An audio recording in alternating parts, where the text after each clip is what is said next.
Hello guys, and welcome to this crash course. This is not going to be only a crash course, it's going to be a fundamental and also an advanced knowledge of how you could use Laravel. So before you move ahead, do make sure you hit the like button and also the subscribe button. What we are going to be building on this video is a customer relationship management app. It's an app that you can actually use to assign tasks to employees that is going to work on that app. So if you have come across something like monday.com, it's more like that kind of idea. So in this sketch file, you could see we have some couple of projects. So definitely the creator of this sketch file made it in such a way that when you click on any of these, it brings out the tasks for each project. But we are not gonna do much on this exactly, but we are gonna see how we can actually use Laravel to build something that looks similar to this. We are gonna have an active upcoming task and also active today task. So let me just go ahead and show you the demo of the application that we are going to be working on. So this is actually the demo, and I added some couple of tags. Like I said, it's not that really advanced customer relationship management, but you can see that with this here, you can see that we lay down some steps of how we can actually build an application to the stage of a deployment and also to the stage of uploading it to store. So in today's tasks, we are going to see app development planning, get the UI and UX design from a good designer that is going to design it. Then whenever we are done with each today task, we just go ahead and tick that it's going to ask us task completed. Then we click on OK, and that task goes away. And whenever we want to move ahead, like laying down the foundation of the app, with any framework that we want to use or any native framework, we can just go ahead and bring that up so that we can actually focus on that task and work on that task. Like I said, we are not going to be doing it in such a way that when we click on each of these, it brings out a separate project pattern. So we are just going to go ahead to see how we can actually use Laravel and Vue.js to build a full CRUD application. So this is actually making use of my SQL DB, and Laravel supports that. So that's exactly what you're going to be using. All this thing and stick to the database. So if I go ahead and refresh, you will see everything is still the same way it is. So let me just say lastly upload files. So when I add that, you see automatically it gets added, and when I refresh, you see it still sticks over there. So we are going to be using my SQL, Laravel, and also Vue.js. So a lot of guys have actually told me to do a tutorial on Vue.js. So I think this is a perfect tutorial, and this is going to be a first time I'm also going to be doing something that looks really nice with HTML and CSS. So in case you are new to also designing application or designing web application, this tutorial is also perfectly for you. So before you move ahead, do make sure you hit the like button and also the subscribe button. And now let's dive in. Before we begin, the first thing we have to do is to make sure that we set up everything that is very necessary for us to set up. So if this is your first time, you could have known something like Composer. It's a dependency manager for PHP. Just go ahead and download that. And also you can download XAMPP. So just go over to apachefriends.org. You can download XAMPP for your operating system, and also make sure you have Composer. And then you just have to add it to the path. So that's the only thing you have to do. And right now, just switch your directly path to SAMP htdocs folder that will be generated from this SAMP. So I already have some tutorial on how to do this, like set up your machine for a SAMP environment in order to run PHP commands from your command line, which I will also put the link on the description. But for now, let's go ahead and create our application. So with the help of Composer, I can actually generate a Laravel application. But first, you must make sure you have Laravel installed. I will also keep the link on the description. There's going to show you some steps on how you can install Laravel. So let's just go ahead and create a project. And I'm just going to add this flag, Laravel. So I just have to reduce this a little bit because I don't want it to be excess.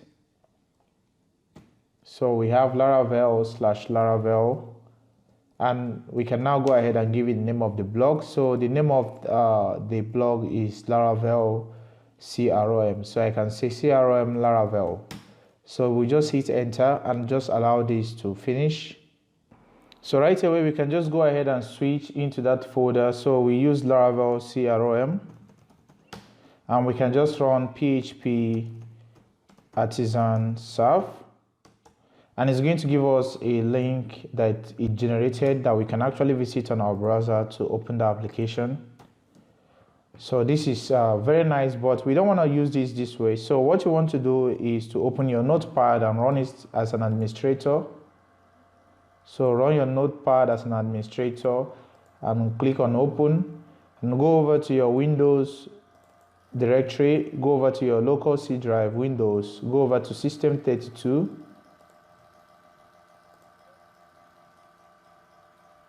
So sorry guys for that little noise. So go over to System 32 and hit enter and go inside the drivers folder. And inside the drivers folder, you can open the etc folder and select all files. Then go ahead to open this your host file.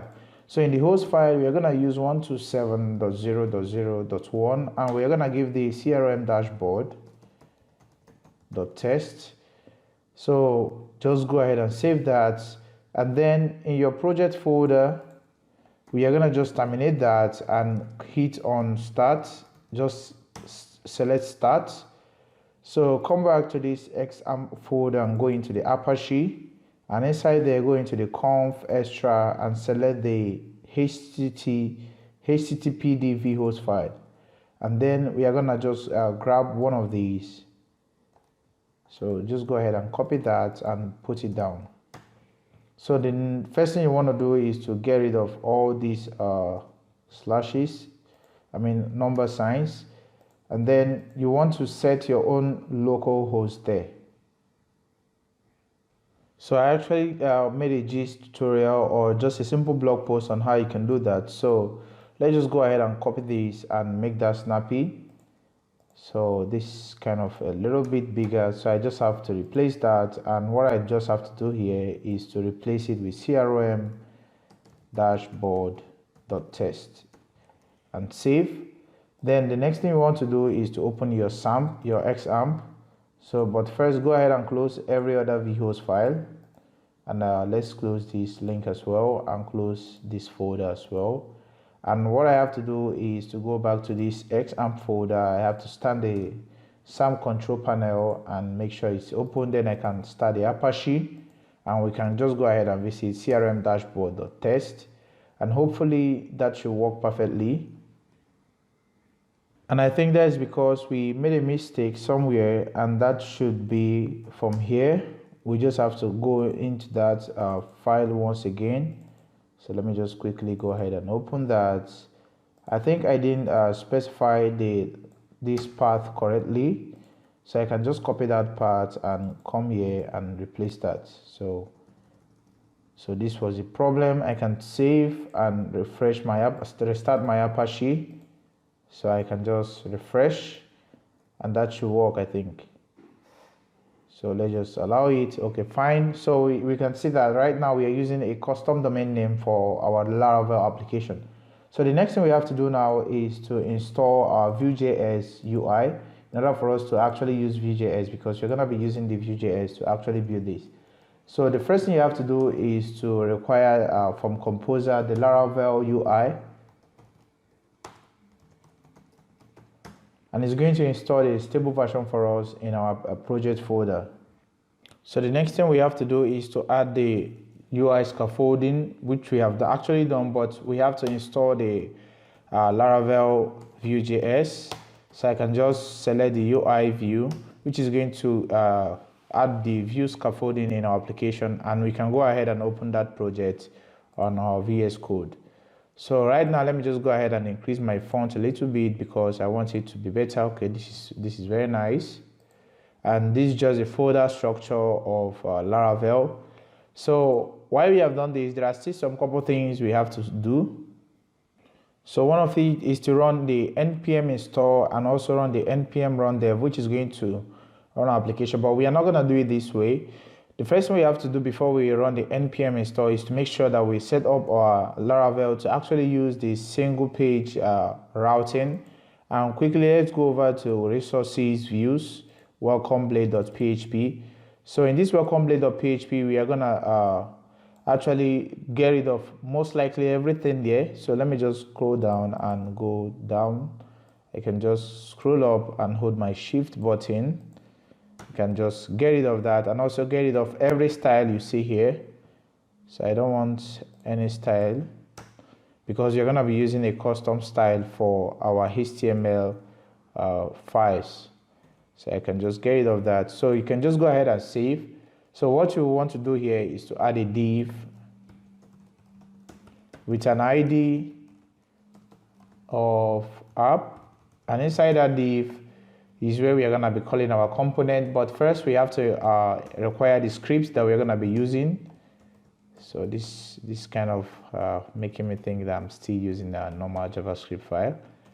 So inside here we can just specify the source, and we are going to use this JavaScript file from the assets folder, which is the app.js, So I'm just going to select js/app.js. I can just go ahead and close that and make sure everything is perfectly set. This is supposed to be here. Sorry guys, my keyboard was on Turkish, so I just have to quietly do that again. So we have the scripts, and here we are going to have a source of, we have assets, and we are going to have to select the js app.js file, and you can just go ahead and close the script. So I think my keyboard just changing, and we are done with that. So just go ahead and save that. So the next thing is to come over to this app.js. This is where we are going to be making use of our applications. Let's say application components. So you could see a very simple example component that they put down here, which that whenever we compile our application is going to use this and inject it into our browser to render a very nice HTML page for us. So what you want to do next is to clear everything here except the necessary things that we are just going to be using, which is fine. Just go ahead and clear those things. It's not an issue because I just want a very neat environment to work with.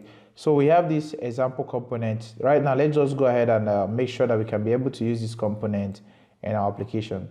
So the first thing we want to do now is to run the npm install. And when that is done, we are going to be using the webpack.mix.js to actually, we can register our CSS over here. While this is installing, let's just talk a little bit about that. We can register like our CSS over here, which they actually did, and you can see it's very fine. But for the CSS, we are still going to be requiring that in this welcome blade file. So let me just go ahead and get rid of that font. So the way we can require that is also very simple. And while that is installing, we can just come to this head. So we can just use the link rel. Oh, this is not a JavaScript or normal HTML file. So we can just bring the link, and we can put the href. We can just put those curly braces, and we can go over to for this is here CSS, so this is supposed to be in css/styles.css. So guys, this is actually the first time I'll be teaching so let's say mixing together HTML and CSS. So the tutorial may kind of be boring, but I will just try as much as possible to make it look very interesting. So let's just go ahead and save that and allow this to finish before we proceed. Actually, we can just go ahead and run the npm run watch from our package.json because we are done installing everything that we need. So when I scroll a little bit down, you could see the Vue.js and also the Vue.js compiler. But we can run the npm run dev, which I don't want to run immediately. There is something I want to add in this app.js. In this webpack.mix.js is the ability for our application to automatically reload whenever we save anything in the component files. So I will just go ahead and add the mix.browser sync, and I will just specify our URL. So we have the crm dashboard.test. So lastly, we can just run npm run watch pull. So this is going to run a command to actually install the browser sync, because you could see here what I was just talking about. So once this is done, we are going to run that command again. It's going to automatically install everything and also make sure that we can be able to run our application whenever we save or refresh our application, whenever we make a save or change in our component. So let's just give that some seconds as well. So go ahead and run that command again. I want to call it commandment. So you can see automatically our app opens, and when we hit on Control U, you could see that we are pointing to the style that we had just added, but I don't think it's actually found, but don't worry, we'll still figure all the things out. But you can see our application is actually loading the Vue.js, and you can see here we have the Vue extension of Chrome actually saying that Vue.js has access to this website. So right now, the next thing we have to do is to fix the necessary things, and we can now go ahead and start working on the Vue.js aspect of this. So I can just go ahead and save. And we can just go ahead and close this. So let's go ahead and make the necessary fixes. So the next thing you want to do is to actually call this component in your welcome blade.php. So over here, you can just put this down this way, and you can just go ahead and close it. So let's save and actually refresh. So you could see we can be able to use that component, that Vue.js component, in our application. But one thing that has not yet started working is the ability for us to use the CSS. That's because here I'm actually using style.css. Just go ahead and change this to app.css, because from the public folder we have app.css. So when we refresh and hit Ctrl U and click on this again, you can see we have access to those CSS. So by default, this is just a bootstrap CSS, and you can see automatically it got applied. And one thing that is, we can actually do is to disable the notification of this webpack. Sometimes I call it webpack. So we can just say mix.disable notifications. And we can just go ahead and save that, and it's going to recompile, and whenever it's done, we are not going to see this toast that comes out at the bottom right of our screen. So right now we are done setting up everything, and we are not going to be using this example component as of course, because we have to actually create our own component and also go ahead to build our API before we go ahead to build the UI. So thank you guys for watching this long. Before you proceed further, make sure you hit the like button and also the subscribe button. And right now, let's just go ahead and work on the API before we come over to the HTML and CSS part of this project. So for our API, for us to test run our API, we're going to be using the Postman. So just go ahead and download the Postman and install it on your machine. And right now, let's go ahead and talk about the database migration and also the models. So with the help of Laravel, you don't even need to do more on your database. Just go ahead and create a database and just come over here and add the name of the database. So I ended up creating a database called CRUD, and all I just have to do is to put down the DB database and set that to that CRUD in the .env file, and that's all. So we can just go ahead and close that. And back in your commander or in your bash, just go ahead and run this command php artisan make model, and we can just specify the name of the model we are going to be creating. So I want to create an upcoming model, and if I want to generate a migration, I just have to add an M, and it's going to create a migration and also create a model for us. So when we go over to this database, over here you can see we have an upcoming migration which we are going to be using to insert some things in our database, like the structures of our database. And lastly, we have to also generate one more model and migration, that is today. So let me just go ahead and use today, because this is just a today task, because we're going to be creating a resource file, I think a resource. Yes, with the resource you can actually structure what is going to be returned on your API request. So right now we are done creating the model and migration, and here we have two files, the today and also the upcoming, and we can just go ahead and close those things. And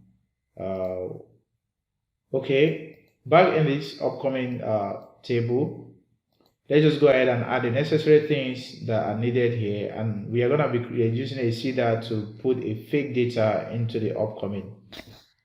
So if I mistakenly pronounce upcoming, just know that I'm talking about the upcoming table. So we are going to need the table to have a string of title. We're also going to need the table to have a Boolean value of completed, and we just want the Boolean value to have a default value. So with the default value, we just have to set that to false. We also have a table of another Boolean value of approved, and it's going to also have a default value of false, not true. So am I making a mistake? You can just save that to find out the error. Okay, this is supposed to be closed properly and not just yes. So lastly, we are going to have another Boolean value of waiting, which is going to have also a default value of true, because every upcoming task we actually be waiting. And then we're also going to be having a string of the task ID. This is going to be just a unique ID, and it's going to be generated with JavaScript. When we get there, we are just going to know that. So we've actually added a structure for the upcoming table. Let's go ahead and add a structure for the today's table. For the today's table, is just going to be pretty much similar. So we have the table is going to have a string of title as well, and it's going to have a Boolean value of completed with a default value of false, and then we have a table of approved with a Boolean value of default. So guys, sorry for those things, dogs on the streets. And lastly, we are going to have the table to also have a tax ID. So we could say tax ID. Let's just add, that's a tax ID. So this is a string, not just tax ID. So we can just go ahead and save that. So in our database right now, you can see there is nothing there, and shortly you're going to see the way we are going to make it in such a way that the table is going to be pushed from this migration into our database. So before we go ahead and make sure that this can be found in our database, we have to go over to the model. And in this model here, we just have to go over to the today. So we want it that the ones that we can be able to fill, we want to specify those ones. So we can say protected or fillable is gonna be, we can fill the title, the completed, the ones that we can actually change. We have the approved. So let me close this. And lastly, we have the tax ID. So this is also pretty similar to the upcoming. So let me just go ahead and copy that and paste it. So I can just paste that and save. So we have the title as well, the completed, the approved. But one thing that is remaining is the ability for us to also edit the waiting, because once we get these upcoming tags to today's tags, we want to change the waiting to false. So we're actually done with the model. And the next thing is to make sure we can run a command that can actually push all this thing and give us a perfect configuration for our database. So just go ahead and open your bash and just run the PHP artisan migrate. So let's just run migrate, and we actually have some couple of errors from where we are not supposed to have any error. So, okay, that means I'm making a mistake somewhere, and that will be one of the tables. So let's just check today. That is actually coming from schema. So this is not from the model. You can just go over to the schema, and I think this is where I'm making the mistake. So this is a string. So I misspelled that, and that was why I had that error. And let's run that command again, and you can see everything just got migrated. So when we click on our database, we could see two tables. We have the today's table, the upcoming. For the users, Laravel automatically add the users table migrations for us to handle authentication, but we are not going to be touching the authentication part in this video. So right now you could see we have the today. So in the today, everything we added in our migration is actually populated here at the structured the same way we also set those things. Because when I click on structure, you can see exactly everything that we added is exactly what you could see here. So that's it for our migration. So the next thing now is to create a seeder. And with the seeder, we are going to create a resource. A resource, it helps us to structure the way our data returns from our database. And let's just go ahead and create a seeder immediately. So I will just open my commander once more. And let me just increase this a little bit. So I can just quickly run PHP artisan make seeder. I can just specify the seeder I want. So I need a today seeder. So let me just run today's seeder, and also I need an upcoming seeder. So this is going to create two seeders for us. So with the help of seeder, we can generate some dummy or some fake data that we can actually populate in our table as well. For the upcoming seeder, I want to generate at least not less than 5 fake data. And the way you can do that is to use the faker, and we can get the faker from the factory, and then we have to just call the create function. Then we now have to bring in our model. So we could say for $I is equal to 0, $I is less than 5. We could say $I plus plus, and then inside here we can just call our upcoming model from our model project, from our model directory, and then we can create some array of objects. So we have the completed. We could set that to false. We have the title.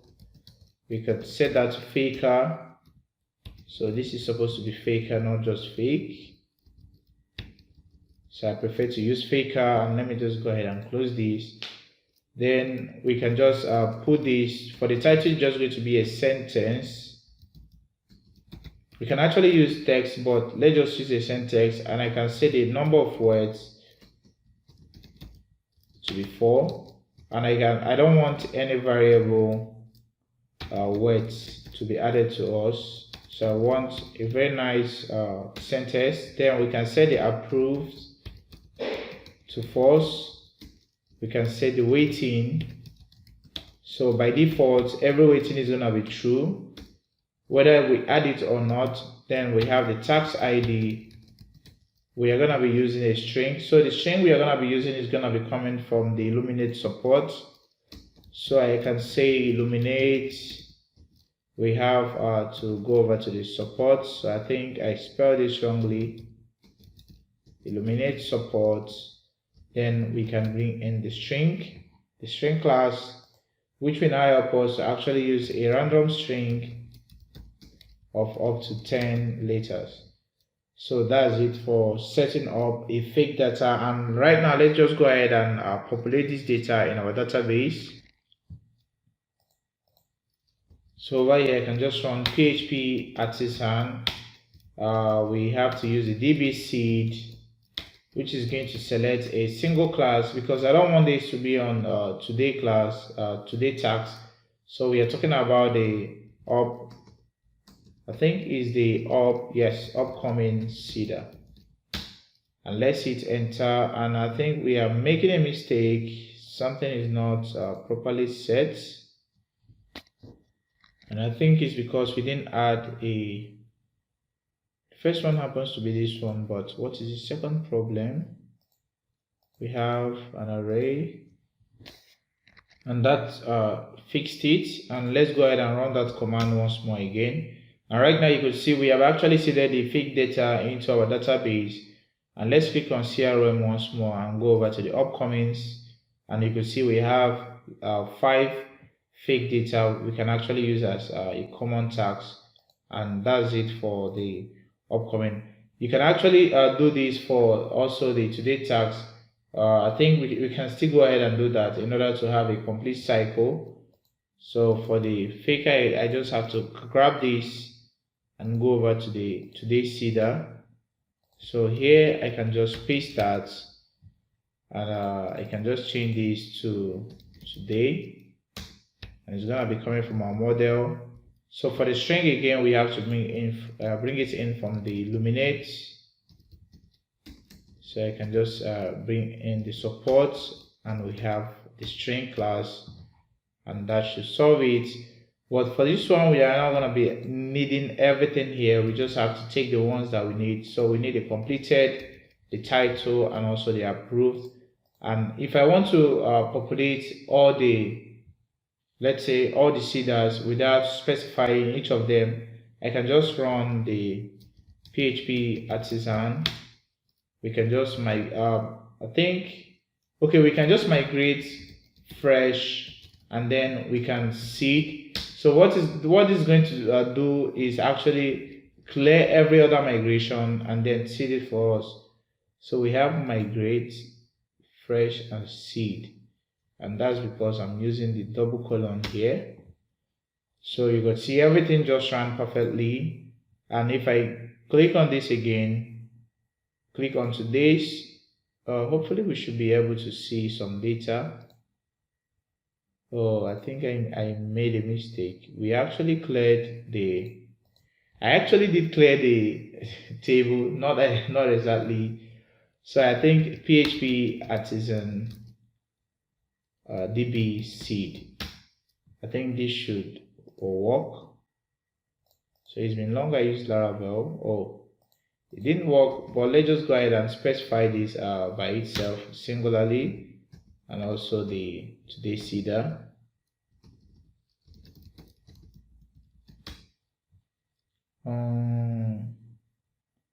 So we are having an issue again.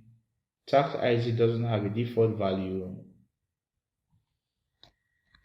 and tax ID should have a default value. Let's go ahead and copy this, because every unique tax must have a tax ID, and we can just, okay, this is already brought in, and let's run that again. So we don't have an issue. So hopefully we should be able to see 2 fake data in these 2 tables. So we have today, and also we have the one of upcoming.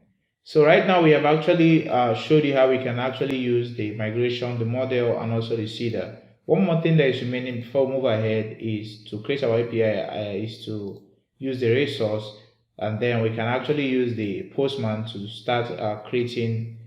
We can actually create our API, then we use the postman to start test running our API. And now let's go ahead and create a resource.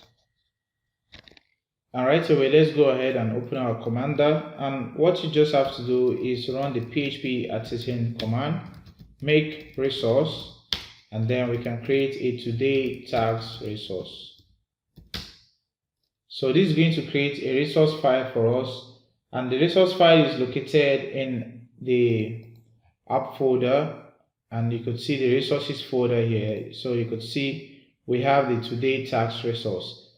So I'm just renaming that today tax resource, at least to look very good. But you can see that it just had to extend to a JSON resource and return an array of anything that's in our database. So we are actually making use of the today tax table. So it's going to be returning everything from our today tax table. And right now, let's just go ahead and show 2 common examples of how we can do that. But first, we have to start making use of our API in our routes folder. So in your routes folder, you're gonna see the API file. Let me just go ahead and clear this. I don't want those things. And let's go ahead and start creating our API. So the first thing you have to do is to create an upcoming API. Of course, that's gonna be the first thing we're gonna be handling from our design as well. So I can just say routes get upcoming. So it's gonna be return a callback, and then inside this callback we can just give this an upcoming, and then we can grab the upcoming from our model. We can grab all the data from the upcoming. So I can just return, let me just go ahead and return upcoming. It's gonna return an object of all the upcoming tags in our from our API. And let's go ahead and give that a try. So over here I can just say localhost. I can just say http localhost /API/ sorry for that, guys. We are actually using the CRM dashboard, so not localhost. CRM dashboard.test /API/ we have the upcoming, and we're gonna be making a GET request. So it's already on GET request, and let's send. So you could see we have every data, and it's returning everything from our database, both with the created art, the updated art, everything that we just set up from our migration is actually being returned. But if we want to control the structure, just like I mentioned earlier, what we just have to do is to now use our resource. So we've now actually created the upcoming tags resource, and let's just go ahead and do that. So here I can just remove everything here. I can just change it to upcoming resource, and it's going to create an upcoming resource file in our resources folder. So the first thing we have to do here is to control the outflow of our data from our table. So for this one, when it accepts the array, so I kind of made a mistake. I said that it's going to be grabbing this data from the table, but sorry, it's going to be accepting an array. So the array is going to be accepting, we just need some specific data from the array. So the first one we need is the ID, which is going to be this ID. The second one is the title, which is going to be the title as well. So we actually are doing this on the upcoming resource. So we also need the completed, which is going to be the completed as well. We also need the approved, which is going to be the approved. We also need the waiting, which is going to be the waiting as well. And lastly, we have the tax ID. So we are not going to be doing anything with the timestamps, so we don't even need them. I'm just going to leave those ones out and make sure that my keyboard is in English. I can now save. So using this is very simple as well. Just like I said earlier, using that, we just have to go over to the API file. So I can just close those. So in the API file here, I can just say return upcoming resource. I can just hit enter. Then we just have to return this as a collection of, then we pass the upcoming. We can just get rid of this one and save. And your postman, just go ahead and send that request again. You could see we have those data and those values without the timestamps. So that's why the resource is a very good thing to actually use to control what is going to be returned from your API request. So the second one we have to do is the today tags. So let's just go ahead and do that. So you want to get rid of this again, and you just have to return an object. We have the ID, so array of objects. We have the title. So English is not my culture, but I'm trying as much as possible to actually explain this in such a way that everyone can understand. So we have the completed as well. We also have the approved.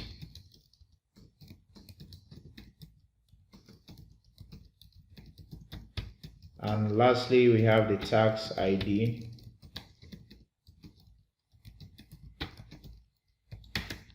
and then we can just close that properly.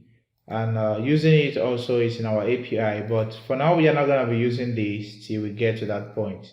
So we have actually done the necessary things and also just created a single API for the upcoming. Then as we proceed, we are going to be completing the remaining APIs. Then we can now go ahead and start our designing and connecting everything with the Vue.js.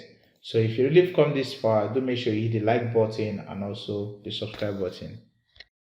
Welcome back to this Laravel course. So right now, let's just go ahead and complete the API for our application. So the next thing we have to do is to add a new task. The first one I didn't comment it, so I can say get all the upcoming tasks. So comments are actually a good way to recognize what you're working on.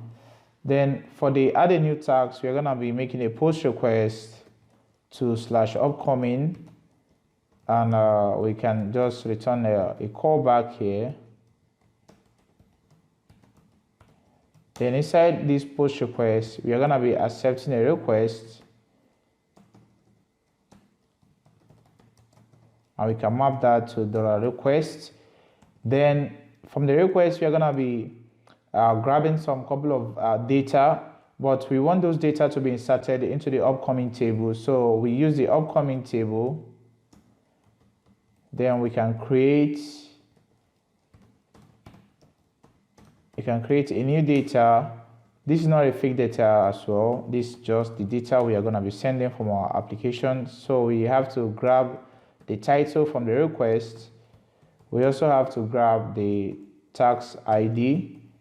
We can actually generate a unique ID here, but it's more relevant when we generate a unique ID from our application, because we are still going to be using that unique ID to actually perform a filter operation that is going to delete the one that is on the UI of our browser.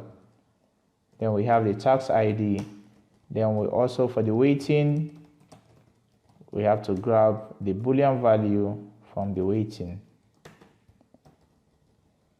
Then the next one is delete the upcoming tax.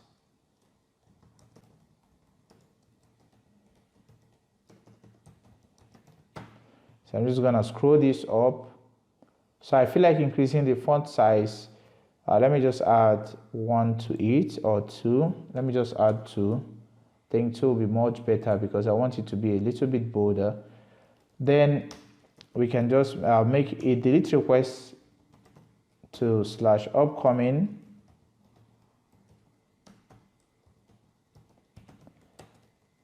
For a delete request, we actually have to grab the tax ID. So here we can just grab the tax ID, and for the function, you can pass the tax ID and then the callback. Then inside here, we just have to use the db.table. So don't be surprised when I'm using the DBs, because I want you to actually have an idea of how you can actually use both of them. But let's go ahead and import that DB before we proceed. So I have to use illuminate. I usually spell this wrongly. Illuminate supports facades. Then we have the database. Then in this delete request, we can reference the table. So the table have to be upcomings, and we have to target the one that has that ID with the where clause. You could say the tax ID is equal to this tax ID over here. So that's how you can actually do it. Then we get the data. Then after we get the data, we can actually delete that data. So that's how we can do it. Then we can return the 204 to actually show that that tax has been deleted. So that's it for the upcoming. We also have to create for the daily tax or the today tax. So let me just comment this properly. So we could say today tax. So the first one is a post request. So we have to set that to daily tax. Then we have a function which is a callback that is going to be accept the request just like the one of the upcoming, and we can map that to that request. Then inside this callback, we just have to return So in our model, we have today. From our model, then we could say today create.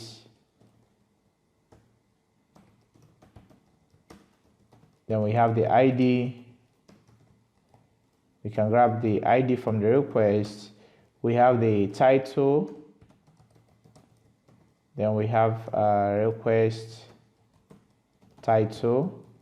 And also we have the tax ID, which is the request tax ID. So these are just the things that we're going to be grabbing from our API. We also have the delete. So these are the two things that we're going to be using for the daily tags or the today tags. So we could say, actually I kind of mix things together, but okay, I didn't mix it together, but I think we have, okay,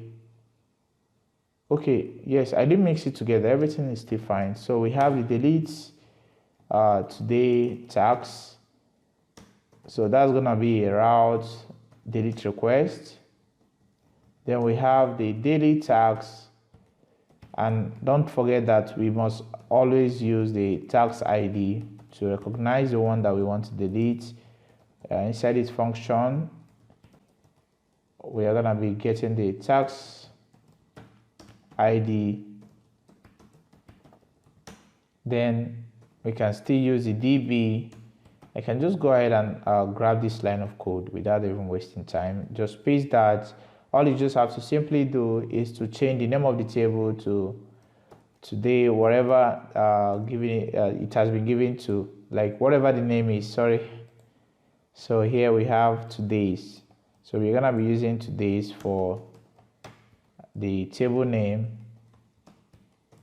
So after that, you still have to return the 204, and that solves it. So we actually done building our API, and right now let's just go ahead and start test running our API to actually see whether it's going to work perfectly. So the second one is the upcoming post request. In our postman, we are just going to be making a post request to /upcoming. Come over to the body, select raw, and set this to JSON. Then here there are some parameters we're going to be passing. We have the title, tax ID, and also waiting. So here you have the, I think is the title this way. So we can say new title. Then the second one is the tax ID, which we are just going to give it a random ID. Oh, sorry guys for that. So in this row, tax ID.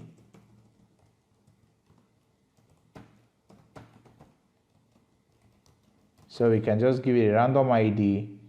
Then lastly, we have the waiting, which is just going to be true by default.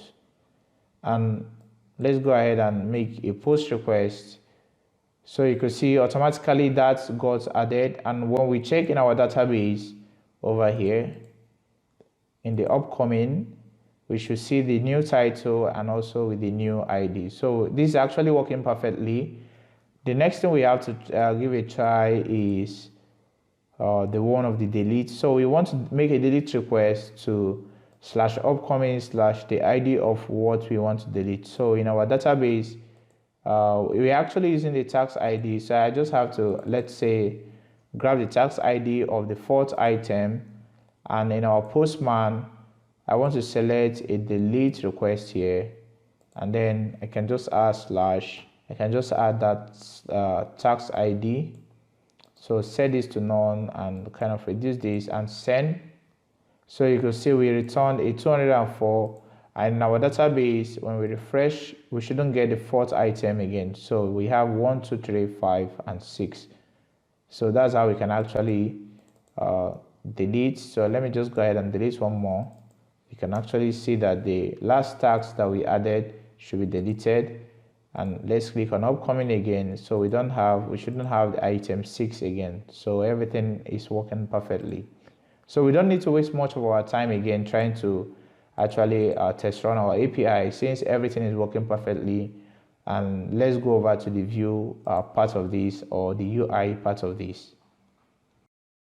So welcome to the UI part of this tutorial. Right now we are going to be making use of the Vue.js, and let's go ahead and create some couple of components inside this components folder. The first one is going to be the app.vue. The second one is going to be the left body.vue. The third one is the right body.vue, and lastly we are going to create a body.vue file as well. So inside this app.vue, we are going to be using this as just a single component, then we can interconnect other components to it. So I think with the help of Victor, just go ahead and install the Victor. So with the help of this extension or plugin over here, you can actually use the Vue.js boilerplate. Then here we can just have a single class, and this is gonna be the class that we are gonna put down in our CSS. Then inside this class we can call a component. So let me just go ahead and call a body component, because we've already created that body component. And because we just added that component, you just have to import the body from body. And then here we can have components. Then inside the components you can just add the body. So that's how Vue.js realizes or understands other components. So what you see here is exactly that. We are going to be using this as the registration key for each component in our app.js file over here. So let's just go ahead and register the components that we actually created. I'm going to get rid of this example component. We no longer need that. So I just have to use the view component, and the first one is the app components. We can require component/app.vue. Then we have to use the defaults. We also have to, oh sorry guys for that, I was thinking it's going to close the left pane. So we have also the second component, which is the body component. Then we can require the components as well /body.vue. And this is all that we just need over here. So I just have to require the default as well. And we don't even need to do any other thing. So I think this is in the wrong place. Let me just move this to where it should be in the webpack. So this should actually be here. So we actually done registering the component. So we can now go over to the app component. One thing again is you need to make sure that you come over to the views, and because you are using the app component, change this to app, not example component again. So you could say app component. So we can just save that, and that's how we can actually make use of those components. So when we go back to application, and let me just go ahead and run the npm run watch, it should actually refresh our application by default, and also whenever we save anything in the components, is going to actually print those things out. But I think we're supposed to experience some error because we've not yet added this. So let me just go ahead and save that. So everything is compiling, and we have an empty, let's say an empty something here. So let me just put a heading 1 of body, and let's save that. So you see automatically it refreshes and displays whatever we put down in our component. So Laravel is kind of very cool. It's just like when you're working with API and your front-end library together, you don't even have to build an API, just like the way you use Express.js. So Laravel is still a very great way of building apps online.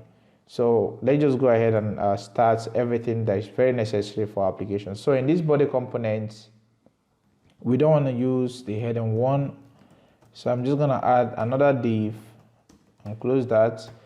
And it's going to have an ID of body. So an ID is just a unique selector for a particular element. Then we are going to have the left body component here and also the right body component. Then here we are going to import those two components. So we have the left body from same folder.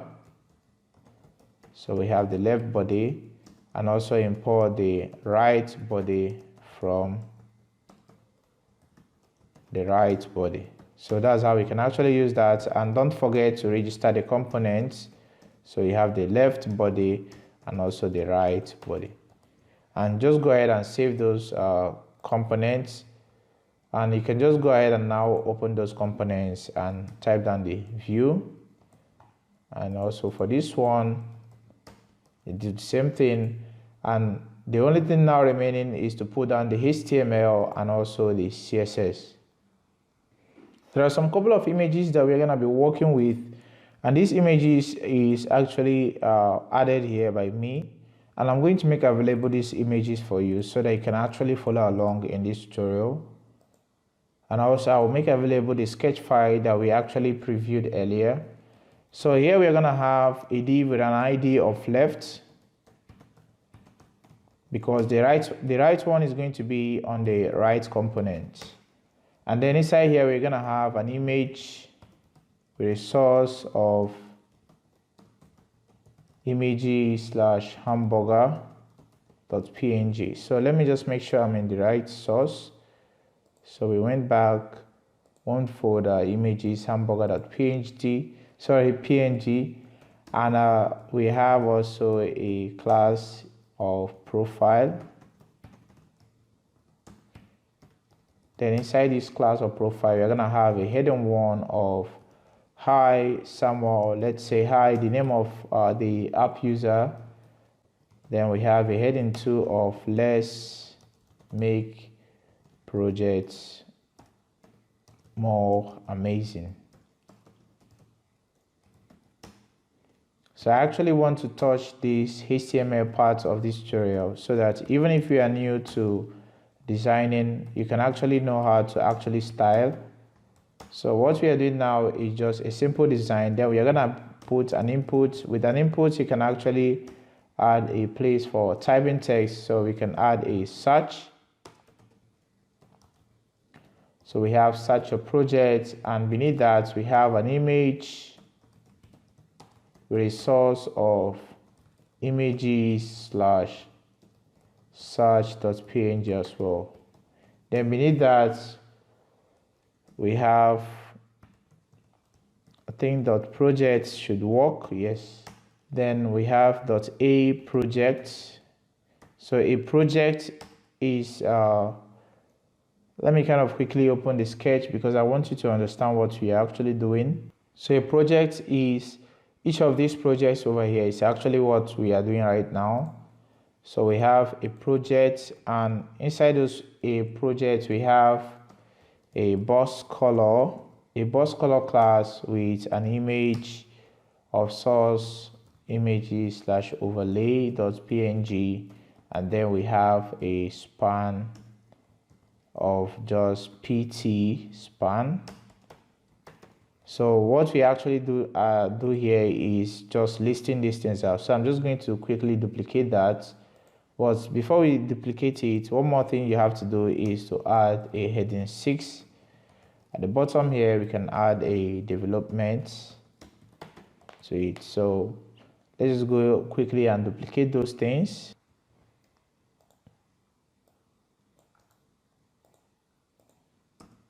One, 2, 3, 4, 5, 6, because over here we have 6 projects. So these things are actually the same, but we want to just quickly change the name. The second one is design, and the third one is testing. The fourth one is medium draft. We have the testing, then we have medium draft. We also have the landing page. Then we have add projects. That happens to be the last one. So that means that this is excess. So here we have add project. And for the add project, it's just that we have to change the image to a plus image. We should actually get something in our UI. So right now you can see we have something in our UI which is really interesting. So please guys, I kind of realized that I'm doing this on the right component. So just go ahead and cut this and paste it here and save. Everything should still work fine. Then for the right component, let's go ahead and add the HTML markup, which is now going to as well take time. So this is where we are going to be doing most of the work. So here we have the Vue.js with a template. We have ID of rights. Then inside this div, we are going to have a header 1, development, CRUD. Then we have a class of horizontal. Then we have an image with a source of images/horizontal.png. So guys, I actually know that you can use let's say Bootstrap or Tailwind to actually make things look very fast, but I just want to quietly do this so that even if you are new to doing a UI design, you can actually understand this in 2021 or at this end of 2020. So don't forget to hit that like button and also the subscribe button. So beneath that paragraph, we just have to add a tags, and inside there we have add tags. Then we have a heading 2 heading of today's tags. Then beneath that we have a class of add action. Inside that we are going to have an image with a source of images/add.png. So that's how we can just finish on that. And beneath that we are going to have an unordered list. So we have a ul.tags list. So I just have to make these tags. So let's go ahead and start the styling of our app. We have actually done some couple things on the UI. And right here, we are going to start up first with the font. So I actually want to show you a little bit problem that Laravel has for using the font on styles.xcss. So let's take for example, when I go ahead and add a font face, and over here I can give it a font weight of 100, and I can give it a source, and I go ahead to select, let's say, custom fonts. So I can just go over here, select a custom font and save. It's going to compile, but you see over here, it's not going to compile that font, and which is going to actually result in an error. But we are not going to be using it this way. That will lead us to using something called Node SAS. So quickly, let's just go ahead and install Node SAS. I can just expand this and make it look nicer. So I can just run npm install. So you want to install Node SAS version 4.14.1. So just go ahead and hit enter. Once that is done, you want to go over to your package.json file at the root folder, and there are some couple things you have to do. So under the script, under this production, you want to add a comma there, and you're going to add a key of SCSS with a value of node SAS. So you want to watch for a file in a folder, and we're going to be watching a file from the resources folder. Actually, we're going to be watching from that should be SAS,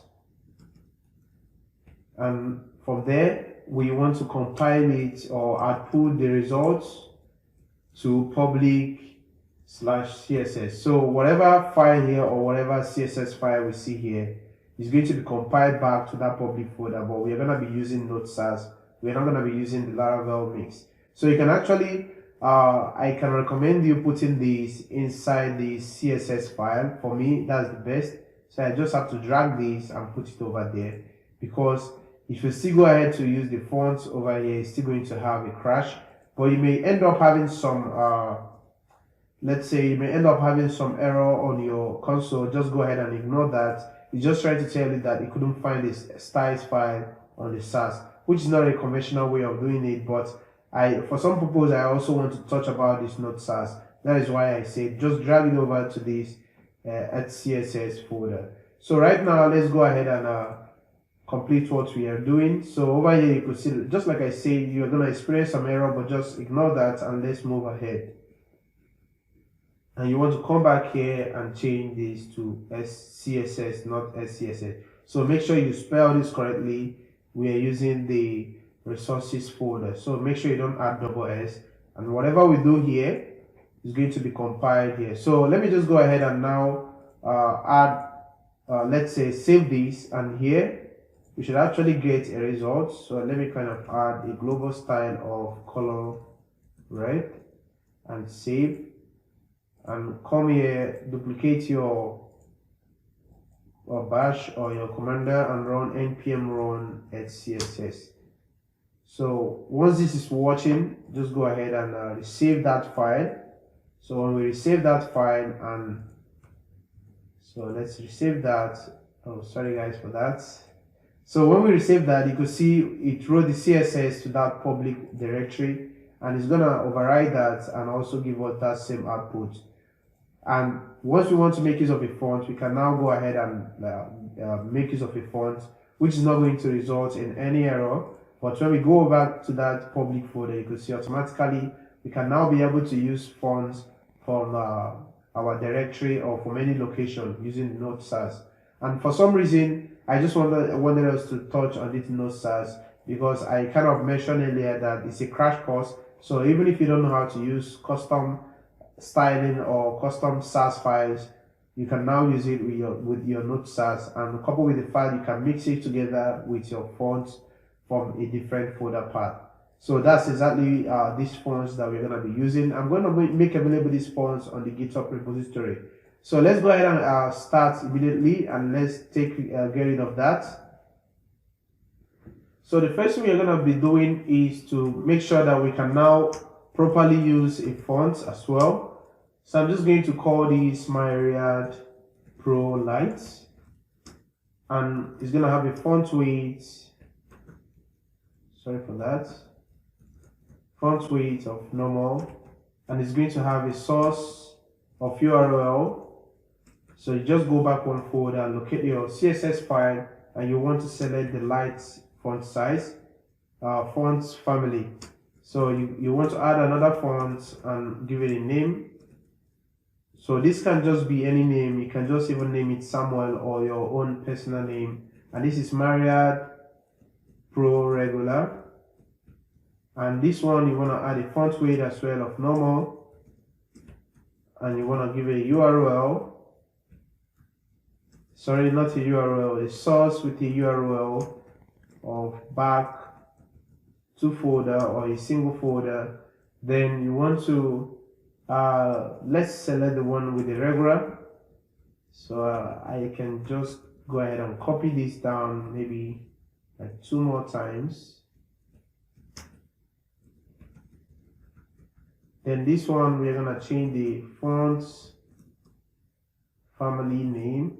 So this is gonna be Pro Semi Bold. So we want to change this to Myriad Pro Semi Bold with normal. But for the font family, you want to clear this. So we are kind of getting some error, and that's because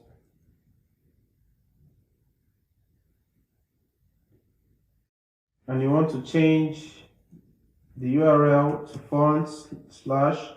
So right here we are using semi bold, so I want to use the semi bold. And lastly, we are going to be using I think we have every other one except for the bold, the normal bold fonts. So I just want to clear these, and for the sorry guys for that, this is not the one that we have to edit. So for this one, I just quickly change the font, and I want to select the direct bold fonts, and here you can just change this to Myriad Pro Bold. And let's go ahead and save. And when we check back in our public folder, so checking back here, you could see everything that we added in that styles with the couple with the fact that we added fonts is going to automatically come here. And if we have any error, we're going to be seeing that on our console. So that's showing us that everything is working perfectly. So right now, let's go ahead and use this font. To use this font is very simple. Just come over to your resources folder, go over to the views folder and open the welcome blade file. And at the top here, you want to copy this down and you want to change this to styles.css. And it's going to add that. So let's just go ahead and view the source code. Hopefully when we click on this, you could see that font over there in our styles file. So with the help of Node.js, we can actually compile our fonts and everything will still work perfectly. So the next thing we want to do is to show you how we can actually use variables from CSS variables, something like that. So you want to add something called routes, and we're going to declare some variables we're going to be using. So we're going to be using #15172b primary 2 #262 a41. So this is how you can actually use variables on CSS. So I'm just going to go ahead and grab the remaining variables and add immediately. Then we can proceed. So over here you could see we have some couple of variables that I just grabbed in, and all these CSS variables you can actually see are actually coming from our sketch file. You could see all these things has different colors. So I just went ahead to compile that. So I just had it in mind to actually show you on how to use this. So one of the very important thing on CSS is actually making sure that every element on the page does not have a default padding. So that's the way you can actually remove this, and you can also remove the margin. You can just set it to 0 pixels, and you can remove every outline. You can also remove set the box sizing to be border box by default, and you can also make that possible for other browsers. So we can use WebKit. I think it's now obsolete. This is not actually working, but we can actually add two more things like the list style. We don't want any list to have a list style, and also we don't want any text to have a text decoration. So that's how you can actually get rid of those things. And right now, let's go ahead and start styling our application. So the first thing is to add a body, which is going to take a position of relative. Then we have the font family, and the font family we're going to be using is Mariabo, the font face that we added at the top. And we have a background color.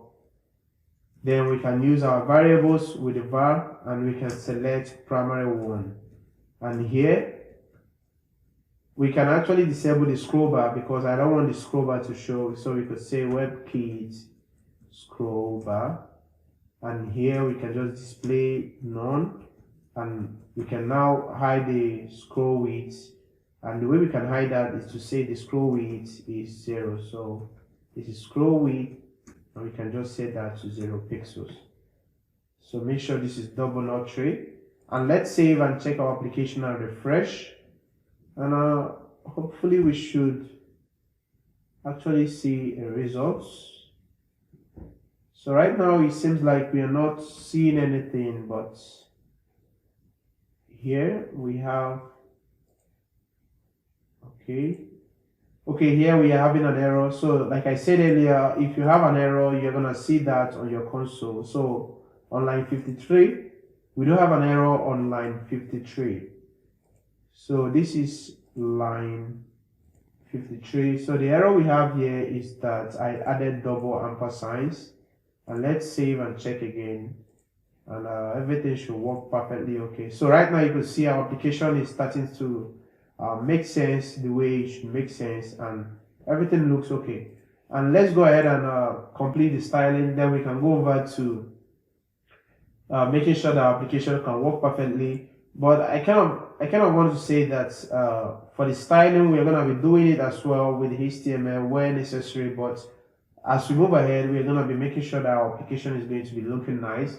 So I don't want to focus it on one aspect like styling and then doing the HTML separately. If it calls for that, we do it. But anyways, we are still going to have a conclusion by building a very nice UI.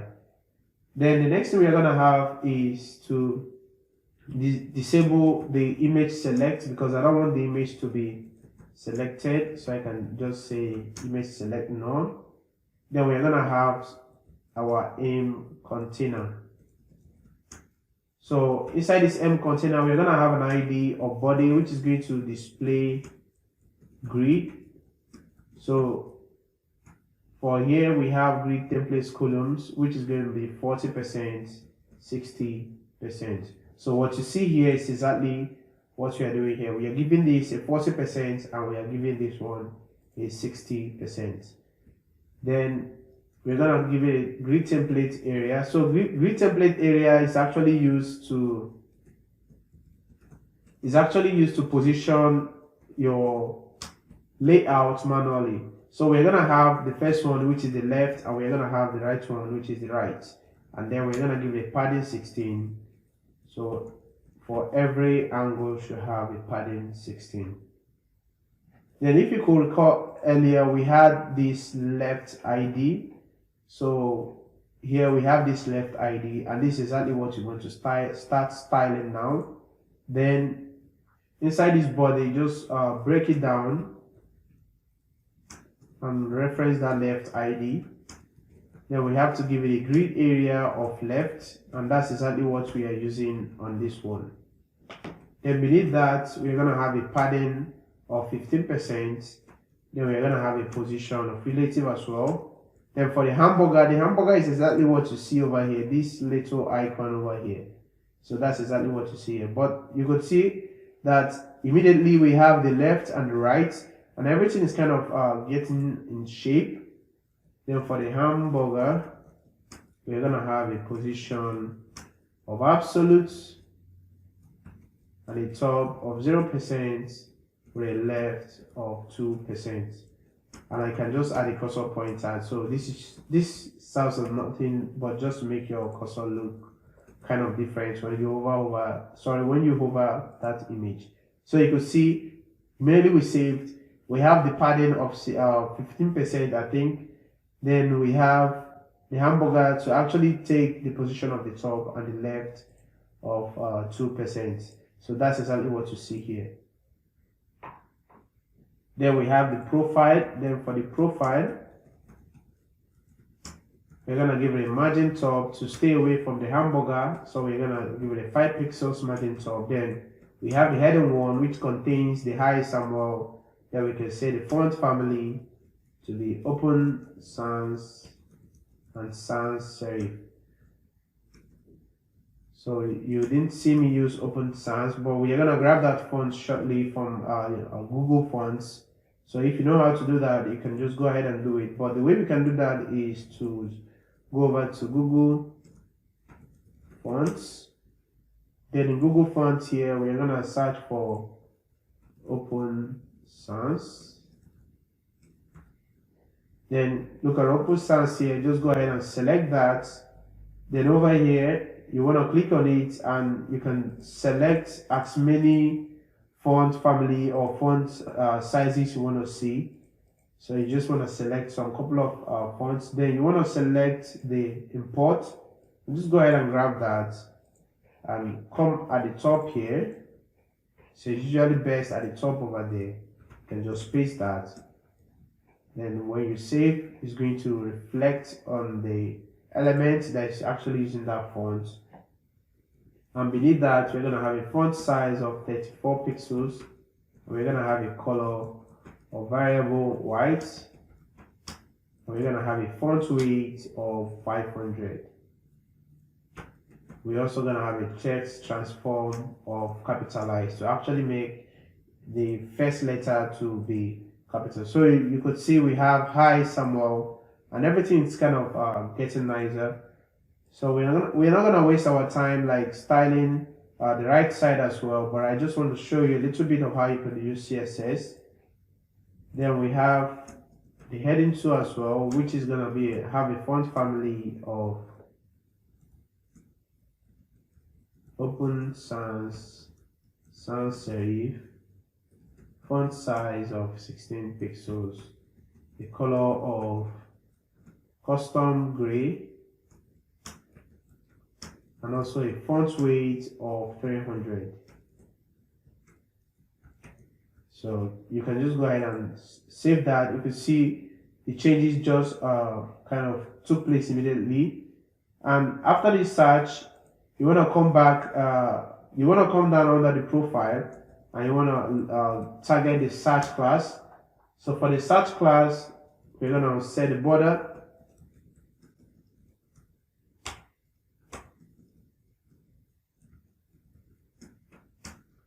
You want to give a border radius of 14 pixels, and we have a padding of 17 pixels and 25 pixels. So 17 pixels of top and bottom and 25 pixels of left and right. Then we have a margin top of 39 pixels and a position of relative. Then we have a background color of #7070, but we want to reduce that to 50%, and we give it a height of 53 pixels and also a margin bottom of 35 pixels. Then we can give it a width of 90%. Then let's go ahead and target the image inside that search. So the image is gonna extend a class called middle. So we are just gonna grab that and put it down. So the middle is just like having an absolute class of that element, but it's gonna take a top of 50% and also a left of 50% to actually make it to be at the center, and it's gonna have an opacity of 0. So we want to reset the opacity to 1. Then we also want to reset the left to 25 pixels and give it a cursor pointer. So actually this middle class does not exist, and let's go ahead and grab that and add that immediately. So like I said earlier, it's just a position of absolute with a top of 50%, left of 50%, and we actually use this translate to actually make it stay at the center perfectly, and then we text align everything to the center. But you could see we have the opacity of 0, which we actually changed to the opacity of 1 over here. So that's just exactly what we did there. Lastly, we're going to have an input. Then we just want to get rid of the border, and we want to add a little bit of padding of 0.2 m and a background color of transparent. Then we give it a width of 100% and a height of 100%. And for the correct color, it's actually that cursor that ticks. We want to give it a variable color of white. And for the placeholder text, we want to style that, and we want to give it a background color of unset, the container of the placeholder itself. Then we can give the text color to be variable of custom gray. Then we have a font family of open sans serif, and then we have a font size of 14 pixels. So whenever it doesn't find open sans, it's gonna fall back to sans serif. But you've seen earlier how we brought in the open sans. So you want to go beneath the search class, and you want to target the project class as well. So the project class are actually the classes for each project. So take for example, all these things over here are just the project classes. So we can just go ahead and save and view our application. It's kind of actually making sense. And over here, everything is working perfectly. But like I said, I'm not gonna waste my time on the CSS. I actually want to touch this because I mentioned that there's gonna be a crash course. So it's not a perfect course for learning CSS, but if you have actually come this far, you kind of have an understanding of how to actually use this kind of using Node SAS to actually compile your CSS, and also how you can actually use custom fonts on your CSS. So I'm just gonna grab the CSS file. I'm just gonna paste that, and I promise to make available the CSS file on the GitHub repo with the fonts and everything that you need for the styling. So let me just go ahead and grab the CSS and add that. So I've actually grabbed that, and we can view our application, and you can see that our application is kind of looking nice and everything is kind of getting in shape. And for this one, I kind of realized that we actually made some couple of mistakes that we are going to fix immediately. So over here, come over to the left body, then under this project, you want to add a heading tray. So in this heading tray, you want to add projects with a span of just the number of projects that you're working on, and you can just go ahead and close that span. And before the a project, you want to wrap everything with projects. So you want to wrap everything with projects and use it to cover all the single projects that you're gonna be creating. And the last one, we just want to add that and go ahead and save and check, and you can see everything is kind of looking very nice. And for the image is kind of big, but at least we have a nice looking UI with our CSS. And the only thing remaining now is for us to come over to the right body component, and then we can now use the right body component to initiate some requests to our API, which is going to be grabbing our today tags and also the upcoming tags, the API that we created initially. So right now, let's just go ahead and do that. So I want to close all these things because we are done with the CSS. We're also done with the package, and we can just go ahead and close the left body, and our focus is now on the right body component. In the right body component, inside this object, you want to break that up, and you want to add a data function, and inside this data function, we are going to return objects of today tags, which is going to be an array, and also we're going to return upcoming tags, which is also an array. And then we have a new tags, which is just a text of tags that we are about to add inside the upcoming tags that is going to be added later on to the today tags whenever we are done with any other tags. Then beneath this, we are going to add a created method. Then inside this created method, we're going to call a function called this.fetch today tags, and also this.fetch upcoming. So let me just call this upcoming so that I will not make the text too long. Then we are going to create those methods immediately. So the first method we are going to create is the upcoming tags method, and the second one is going to be today tags method. Then for the upcoming, we're going to just call fetch upcoming, which is just a function, and it's going to be making some requests using the JavaScript fetch function. So above this one, I just want to quickly add a comment of get upcoming tags. Then inside our function, we're going to call the fetch, and we're going to be making a request to API/upcoming.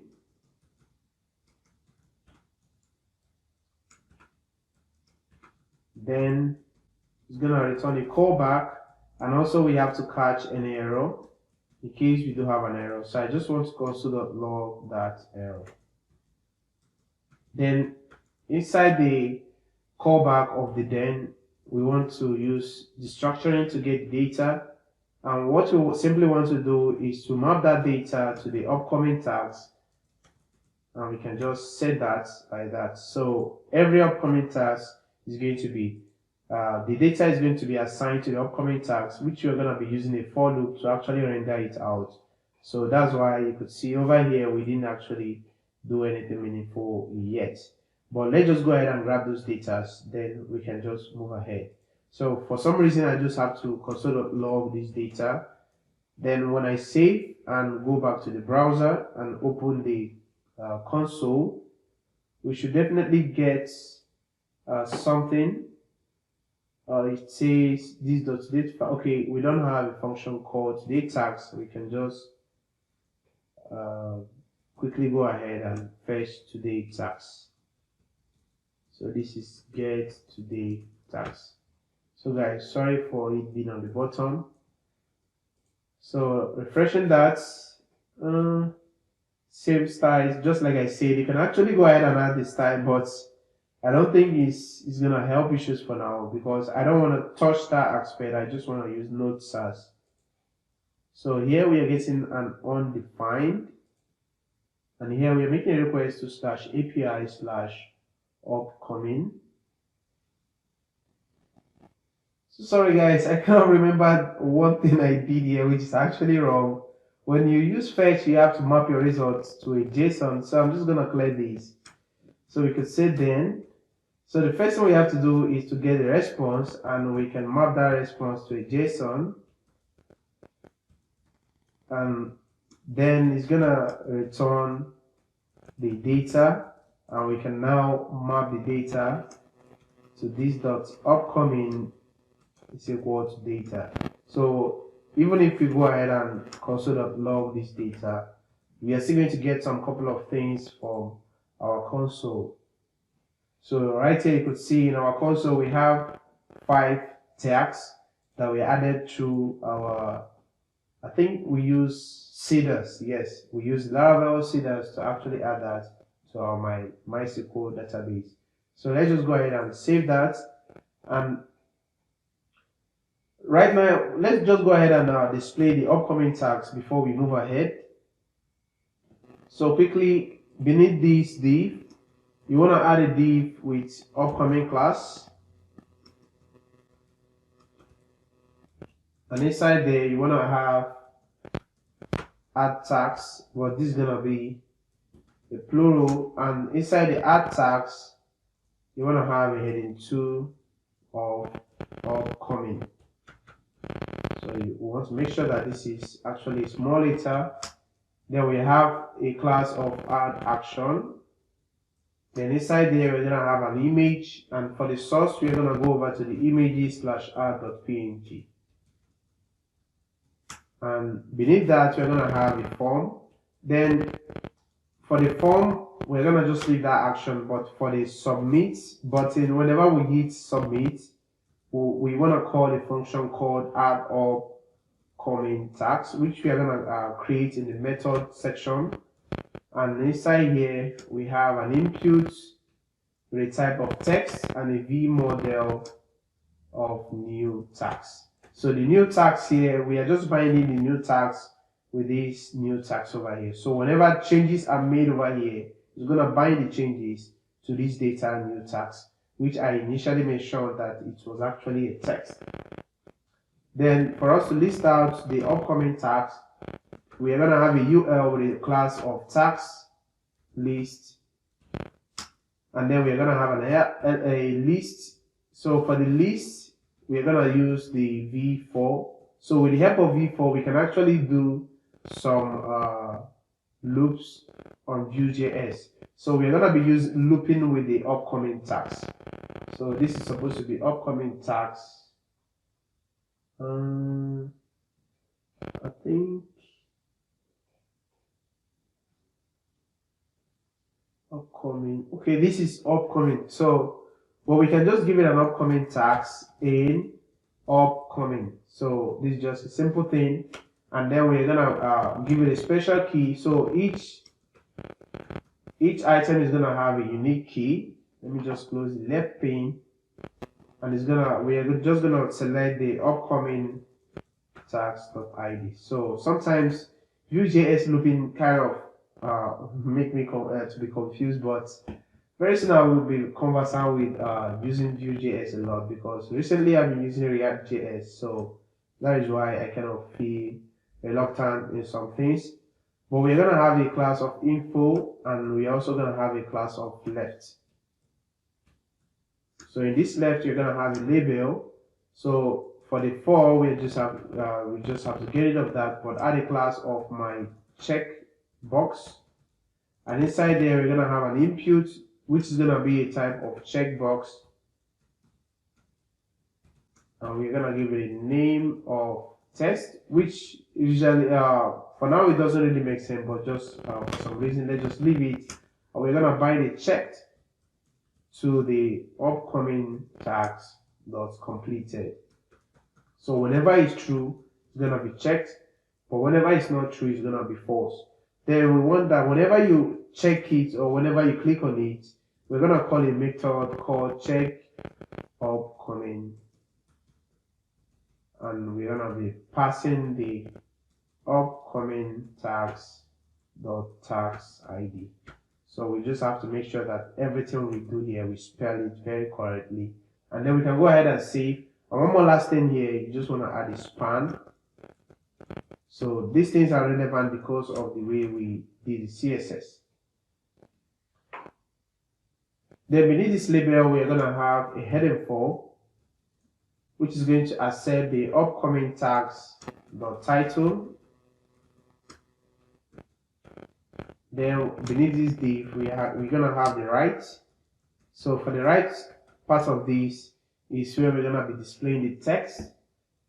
We have it's not actually the text, but rather these icons over here. So these little images or icon you can see over here with the button that is going to be showing whether the work is in progress or approved. So we have an image with a source, of images/edit.png, and it seems like it is not showing. Okay, it's showing properly now. We also have another image.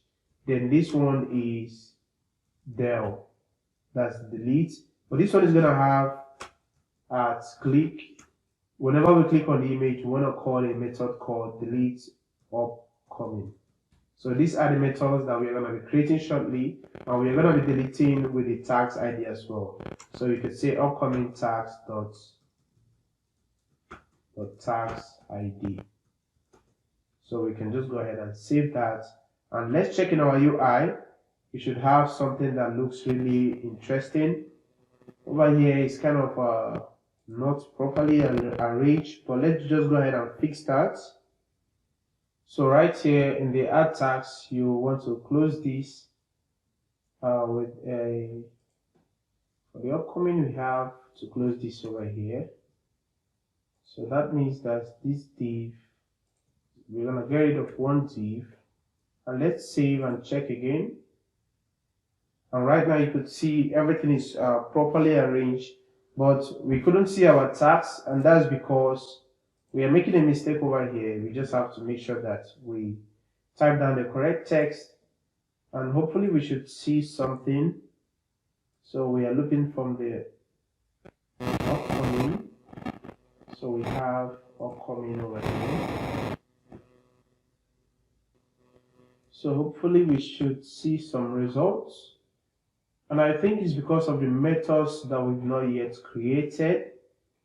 So if we let's just go ahead and add a method called add upcoming tags. So add upcoming tags. So the name of the method is, let's just copy it directly from here and go down and paste that, and let's see. Hopefully we should get rid of that error, and right now you could see that everything is working perfectly. So when I click here, it's going to call a method called check upcoming, but as much as we've done so far, you could see that we can be able to list out upcoming tags. So the only thing remaining is now that whenever we click on this, it's going to be making some requests. There's going to be storing it on the today tags table in our database, and then whenever we refresh, those data are still going to persist on our UI because they're actually coming from the database. Right now, let's just go ahead and work on those things immediately. So we've been able to use the form over here to actually bind the values that we are typing here. So if I say I am Samuel, it's going to bind that to the new tags over here, and with the help of vModel from Vue.js. So that's exactly what we are using over here. So we are now able to bind that, but the only thing remaining now is to make use of that data and actually put that data in the UI and also store it through the request to our database. So if you could recall, you could see that whenever we hit enter here, it should actually call a method called add upcoming tags. But because we've not yet done anything here, it's going to refresh, and we're going to stop that refreshing and actually use whatever we type down in a new tag to actually make whatever we want to make. Then we can just simply say e.prevent default. Then we can actually say let me just go ahead and console.log these.new tags, and we can just go ahead and save that. So hopefully when I say sum and hit enter, it's not gonna refresh, and in the console you could see sum. So the more I hit that, the more it's going to increment. So if I type down another thing and hit enter, it's going to increment that. So we can just go ahead and clear this, and going back in our editor, whenever we want to add a new task, I want to check whether the tax is greater than 4. If you can recall, JavaScript starts counting elements in the array from 0, 1, 2, 3. So if your item is 4, it's going to be 0, 1, 2, 3. If your item is 5, it's going to be 4 because it's going to start counting from 0, 1, 2, 3, 4. And we want to make sure that any item in this upcoming data here, in this upcoming array data, is not greater than 4, which is 5. So the way we can do that is to simply say if this dot upcoming dot length is greater than 4, we just have to alert the user, please complete the upcoming task. But in the case it's not greater than 4, we can just go ahead and create a new task, and we can just simply do that with creating a new object, and we have the title, which is this new task. We have the waiting, which is true by default, whether we set it or not, because from our, I think from our controller we did set that. Then we have tax ID. So the tax ID is going to be just a unique random ID, which is going to be man.random, and we want to set that to string and set this to 36.substring, everything to 7 characters. So we can just save that, and the next thing we have to do is to make a post request. So over here, and just say post request.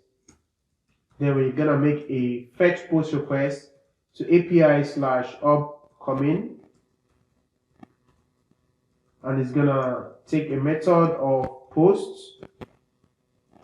So this is just supposed to be on the quotes. Then we have the headers. So headers here, we just have to set that to content type of application/JSON, and then we can send the data through the body. We want to stringify anything that we are sending. Then we want to set that to new tags, and lastly we can use the then, and we can say this.upcoming. We want to inject that into the upcoming tags. At the bottom we just have to use the push because it's an array, and then we can inject that new tags. So the only thing here that is going to be making it recognizable by the application when we refresh, and also the way it is right now, is the tax ID. So this same tax ID is going to be sent through the request, and it's going to be stored on the database so that we don't have two different tax ID. So let's go ahead and save and give that a try. So I can say new tax, and we should get that alert because over here we already have 5, and you could see that we can't add another tax. So the next thing we have to do is to add another tax. Let me kind of increase my brightness to the highest. So adding another tax is going to be very simple, but one more thing we have to do is whenever we add a tax in case it does work, what you just simply have to do is to clear or reset new tags. So you just want to say this new tags is equal to an empty string. The next thing we want to do is to delete a tags. So we added a method on the delete image here called delete upcoming. So we just have to create that. Beneath this, add upcoming tags. So I want to create a method called delete upcoming tags, which is gonna call a method called delete upcoming. And here we have the tags ID. Then we can say if confirm, because we want to ask the user whether are you going to delete a tag. We could say are you sure, something like that. Then if the user happens to say yes, we can go ahead and make a fetch request, but this time it's going to be a post request to /API/upcoming, and we have to make that with the tags ID. So I forgot to put that, and then we can specify the kind of request you are making, which is a delete request. Then through the promise, we are going to have a response. So in case we have a response, as we did on the previous one, we just want to map that to a JSON, and then you can grab the data. So for this one, we are not going to use the structuring, but we can just say this dot upcoming is equal to this dot upcoming dot filter. So with the help of filter, we are going to filter out the item from our upcoming using the tags ID. So this data here does not really make anything to happen. I'm just saying that in case maybe you are returning something from your request, you can just get it from the data as well.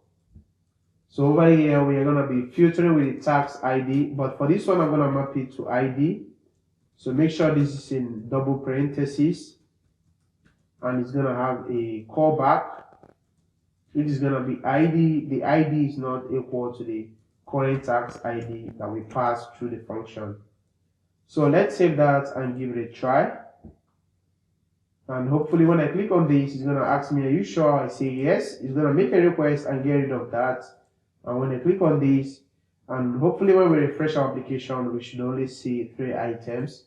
So whenever I refresh, we could see we have only 3 items. And all these things are using the tags ID, just like I mentioned earlier. And in case we do have an error, we want to catch that error, so you could just say CLG error. So we are done with the upcoming tags. The next thing we have to do now is to accept an upcoming tags. So whenever we check on these upcoming tags, we want to move these tags to the today's tags, and that will now lead us to working with the today tags array that is actually at the top here. So what I have to do is at the bottom of this delete upcoming tags, I have to add a method called check upcoming tags. So you want to create a method called check upcoming, which is going to accept the tags ID as well. So we could say if this .today tags .length is greater than 4, just like we did earlier, we can just alert that user. So it's greater than 5, actually not 4. Like I said that JavaScript starts counting from 0.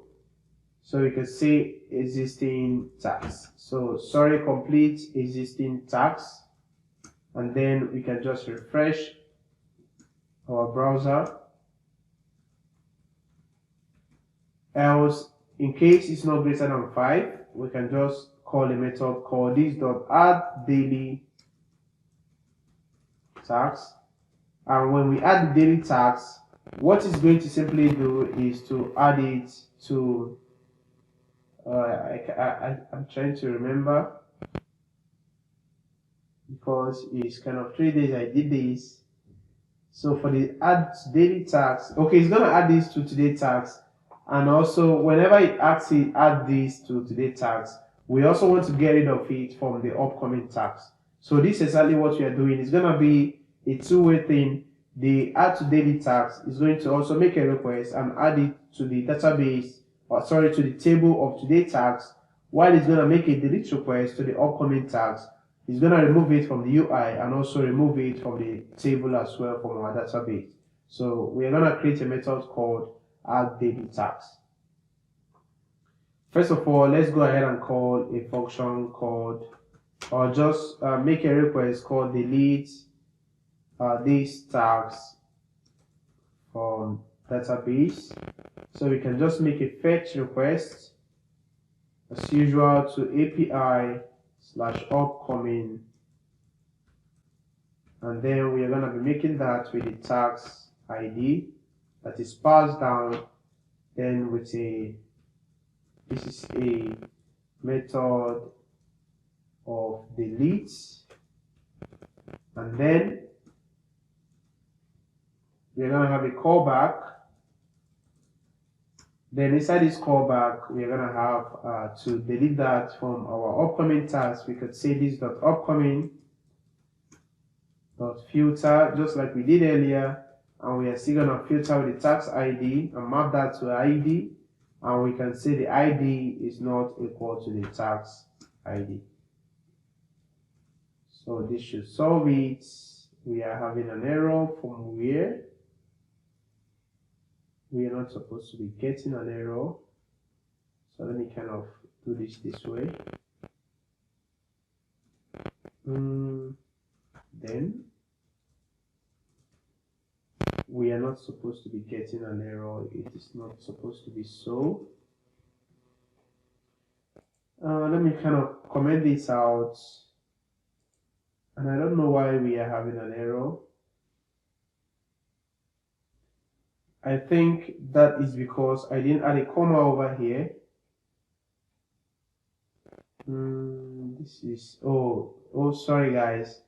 This is inside a function, which is totally wrong. This is supposed to be outside, and I can get rid of that.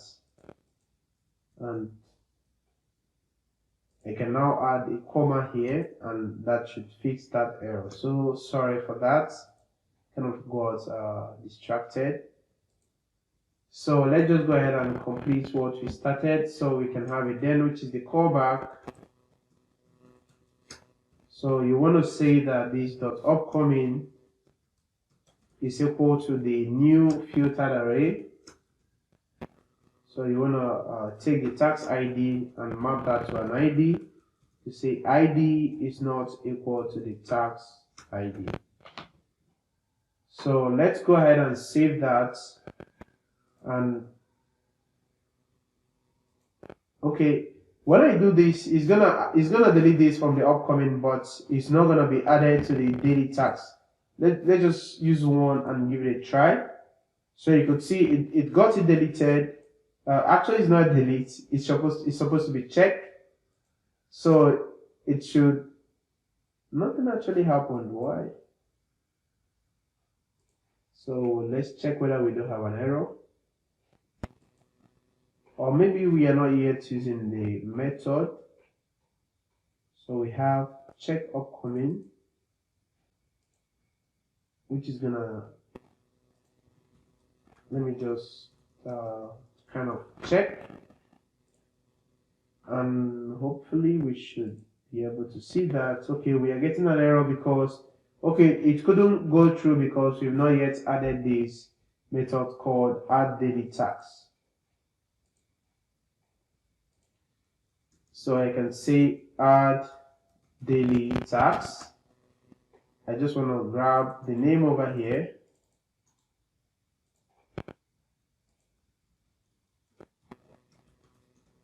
And it's accepting the tags ID, I think. Yes. And let's go ahead and give that a try again. So when we add, you see it gets rid of it from the UI, and also it's gonna try to add it to the tax today tax, but you can see it didn't add because you've not yet completed that. So we're actually done with everything on the upcoming, and let's go over to the today tax. So the next thing we have to do now is to add to today tax. So I want to add to today tax, so I can now get that tax using the tax ID. It's just very simple with the filter as well. We could say this dot upcoming dot tax, sorry, dot filter not tax. So tax ID, map it to ID. We could say ID is equal to the tax ID, and it's going to return an array, but we want to return the object, which is the first, and we're going to make a post request. So the post request is going to use the fetch as well, and it's going to make a request to /API/daily tax. So we did actually create all these API initially, and it's going to be a method of post. Then it's going to have a headers with a content type of application/JSON, and with a body of a stringified tax, and lastly it's going to return a promise. So we want to add this to the array of today tags. We want to add it to the UI, which is very simple. We can just say this the today tags $shift. We want to add it at the top. Then we can just spread the tags, or you can just go ahead and just type down the tags because it's still an object. In case there is an error, we want to catch that error, and we just want to console.log that error. So this one should actually do something. Nothing happened. Why? So we have the add daily tags, and let me kind of console.log the tags.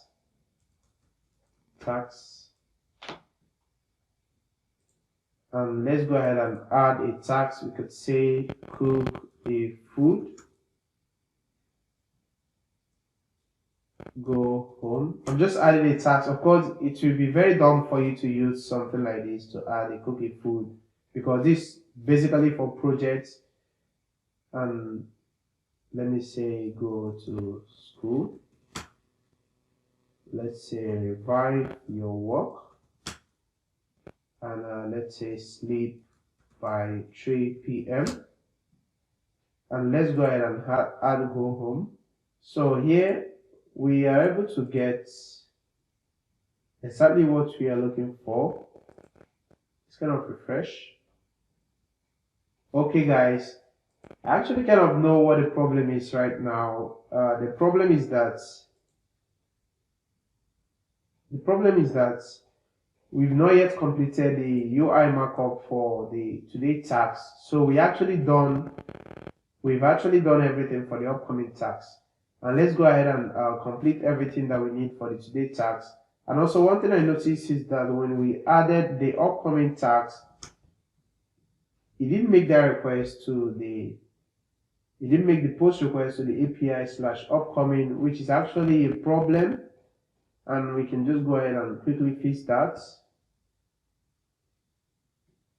And that is, I think, is because we didn't use headers. We used header over here. And we can just go ahead and add a new tags and refresh. So you could see it actually got added to the database and the request went perfectly. So let's go ahead and add a UI markup for the tax list.